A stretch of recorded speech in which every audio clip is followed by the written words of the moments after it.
Yeah, අහගන්න ජීවිතේ කියන්නේ ක්‍රීඩාව සමහර දේවල් නිකම්ම මගේ හැරෙනවා. Listen. Yeah. Listen. Yeah.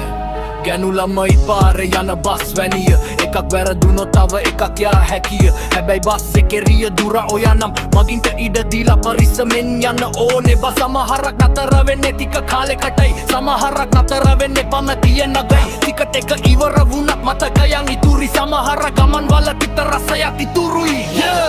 Bus නැවතුම් පොළවල් වගේ ජීවිතේ හැමෝම එනවා යනවා දිනේ. සමහරක් යන්නේ පිටුපස දොරෙන් මතකයන් මකන්නේ හිතේ තියෙන වරින්. බස් නැවතුම් පොළවල් වගේ ජීවිතේ හැමෝම එනවා යනවා දිනේ. සමහරක් යන්නේ පිටුපස දොරෙන් මතකයන් මකන්නේ හිතේ සමහර කෙල්ලෝ කඩිසර එක්ස්ප්‍රස් වගේ කතා කරන්නේ ලස්සනට මල් මල් දවසේ ඒත් පරිස්සමෙන්. සමහරක් මගදී බහිනවා ටිකට එක ඉවර වෙද්දි වෙන බස් එක නගිනවා. මට කැන්ති නැහැ මම හිනා වෙලා බලන් ඉන්නවා. මගේ ගමනේ ට්‍රැක් එකේ මම වෙගෙන් යනවා. ජීවිතේ කියන්නේ ලොකු ගමනක් මචං, පැකිලෙන හැම පියවරකම පාඩමක් තියෙනවා පටන්.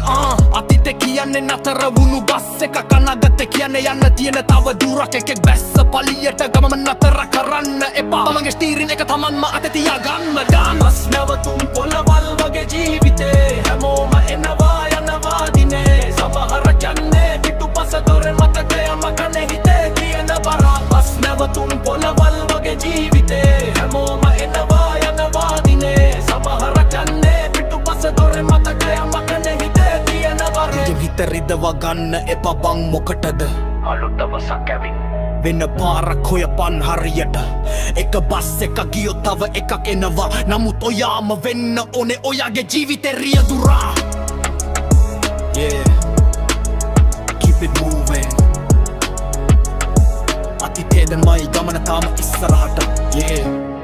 අහගන්න හම්බෙන හැමෝම නෙවෙයි අපේ ජීවිතේට. හැබැයි හැමෝම යමක් කියලා දෙනවා. Ride the rhythm. Keep the focus.